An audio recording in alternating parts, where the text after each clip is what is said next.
Well, first off, thank you all for coming out here today and being willing to hear what I have to say. I just want you to know that for the press, I truly support freedom of press. I think it's one of the things that makes our country so great.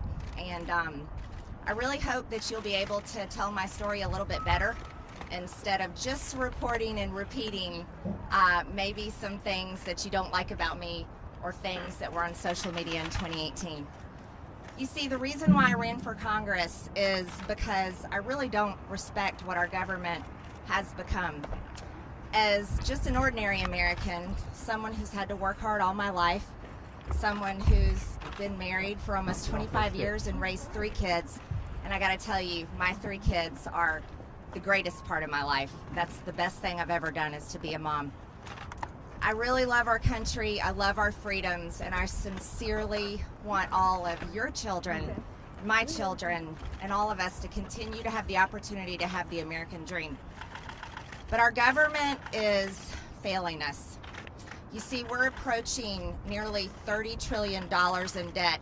As a successful business owner for over 20 years, if I ran my company the way this government runs and spends and wastes and puts us in debt with our own hard-earned tax dollars, I'd be out of business a long time ago and we'd be homeless on the streets. But it's much worse than that. For decades now, this government has sold out our American worker, sent our jobs overseas to foreign countries. We've opened our borders wide open to be flooded with illegals coming into our country. Think about Kate Steinle, who was murdered on a pier in California. She died in her father's arms. Krisha Odette, her father served our country 4 tours in the Middle East, protecting our freedoms. When he came back home, his daughter was killed by an illegal alien in Texas. These are the things that shouldn't happen, but these are the policies that are allowed and continued.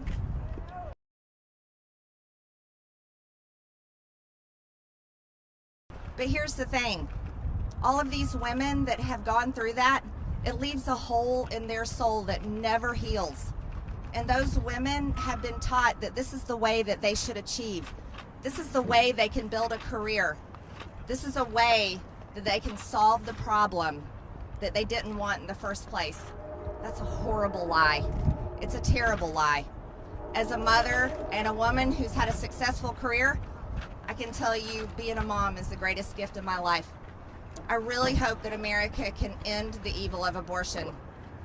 You know what they did? They actually stripped my district of their voice. They stripped my voters of having representation to work for them for the budget. A successful business owner that knows how to make a profit, not a loss. That's what my district voted for me for. I'm a mom with 3 kids who has taken my children to gun-free school zones their entire time they went to school. And when I was in 11th grade at 16 years old, when Joe Biden created gun-free school zones, one of my schoolmates brought 3 guns to school on a school bus in a duffel bag, brought them into the school in the first period class because he was very upset at 2 of his classmates. He pulled out his weapon, went to take control. The coach in the classroom knocked him to the floor, but he was able to reach in and get another one of his guns, fired his weapon, took control of our school, and we were held hostage in our classrooms for 5 hours. I want you to know, I know that fear that David Hogg felt. It's terrifying. Yeah. David, why are you supporting the red flag laws? If Scott Peterson, the resource officer at Parkland, had done his job, then Nicholas Cruz wouldn't have killed anybody in your high school, or at least protected them. Why are you supporting red flag gun laws that attack our Second Amendment rights? And why are you using kids as a barrier? Do you not know how to defend your stance? Look, I'm an American citizen. I'm a gun owner. I have a concealed carry permit. I carry a gun for protection for myself, and you are using your lobby and the money behind it and the kids to try to take away my Second Amendment rights. You don't have anything to say for yourself?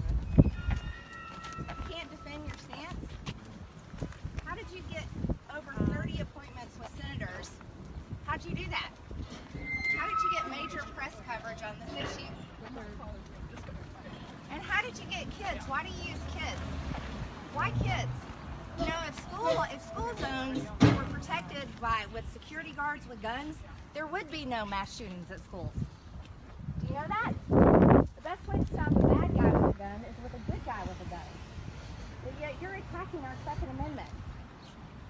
And you have nothing to say. No words. So I'm walking.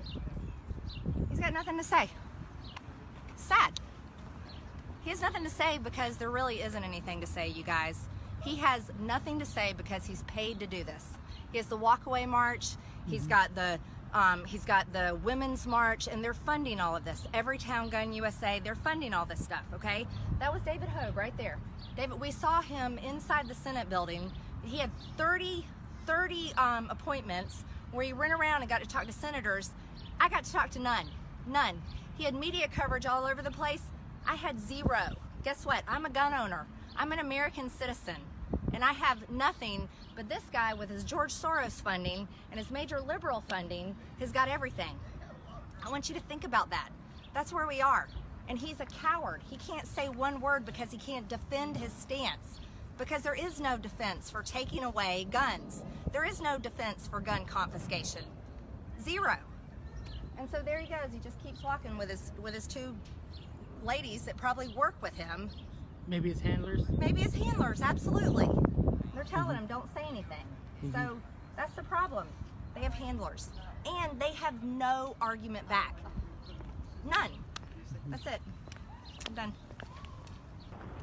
And then they want to send our hard-earned dollars over to foreign nations and so-called foreign aid to fund things like border walls and bridges and schools and roads. This is something that I just can't tolerate. I can't take it, and the American people are so sick of it. You see, a record number of Americans voted for President Trump. Record number of Republicans voted for President Trump. Do you want to know why? It's because they loved his policies. They loved his fight. They loved the fact that for once we had a president that stood up for America, stood up for American businesses, and remembered the forgotten man. He was a president that didn't care about your skin color, because God created us all equal, and thank God our Constitution affirms that. He was a president that wanted every single person to achieve, and that's why we supported him. That's why I've always supported him. And I want to tell you, Republican voters support him still. The party is his. It doesn't belong to anybody else. This impeachment trial that's going to happen next week is a circus. It's a circus that allows media companies to get lots of clicks, lots of views, and sell ad dollars. And you know what? That's pretty disgusting too. Everyone here knows that he did not cause this attack on the Capitol, nor did I, nor did any Republican, but the responsibility falls squarely on those that invaded the Capitol, the ones that planned it ahead of time. Those kind of fake lies, like AOC, Representative Cori Bush telling people that I attacked her when in fact it was on video that she attacked me. This is the kind of fake outrage that is dividing our Congress, along with the fake outrage on the news every single day that's dividing our people. You know what the media does, and you guys are great at it. And I'm telling you this because I want to like you. But you're doing a really good job at addicting our nation to hate. Teaching people to hate people like me, President Trump, and then on the right it's the same way. Teaching people to hate AOC, Ilhan Omar, Nancy Pelosi. See, it goes both ways, doesn't it?